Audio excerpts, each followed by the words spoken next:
Time for a sports update with Catherine Downs. Hi. No deal Brexit is causing patients to stockpile drugs, which then puts pressure on supplies and prices.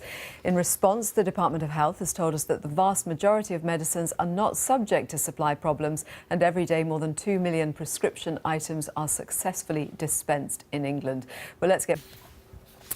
More than half of teachers in England say children in their schools will go hungry this Christmas. That's according to a survey by the National Education Union. Nearly two-thirds reported that more and more families will be unable to afford proper shoes and clothes. John Maguire has been talking to teachers and parents at one South London school to see how they're coping. Solicited phone calls can be fined as much as £500,000 under new rules. Previously, only the business making the calls was liable, and some directors escaped penalties by declaring bankruptcy and setting up a new firm.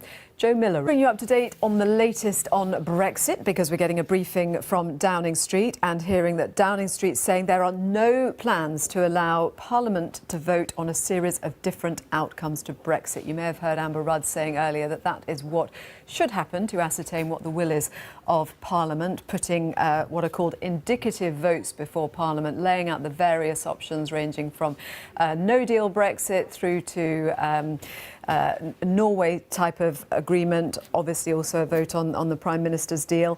That is something that various members of the Cabinet have been suggesting is the way forward, and have been openly saying that. Well, Downing Street saying there are no plans to allow that to happen.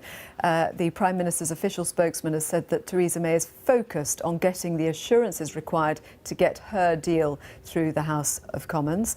And the spokesman also has ruled out another referendum, saying the PM has been very clear: we will not be holding a second referendum. The public have had their say. It's now for politicians to deliver on that verdict. We'll have more for you at the top of the hour.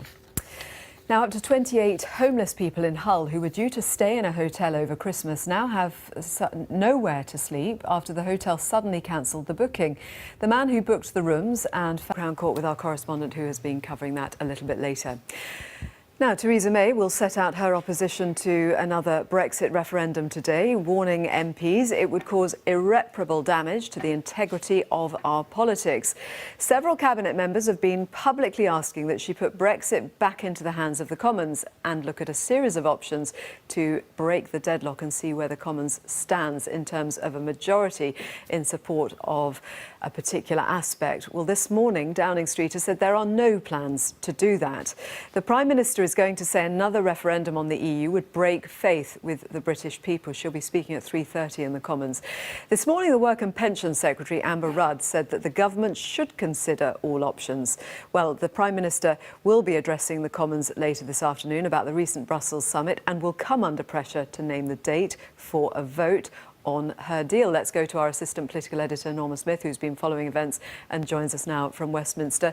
So, Norman, Theresa May is saying what she doesn't want. We know what she does want. The question is she actually in control of events now? Breaking news just a few moments ago that a 21-year-old man has pleaded guilty to stabbing a mother. He set up the pressure group Open Britain immediately after the EU referendum in June 2016. Stay with us for that. Right now, let's catch up with the weather on BBC News.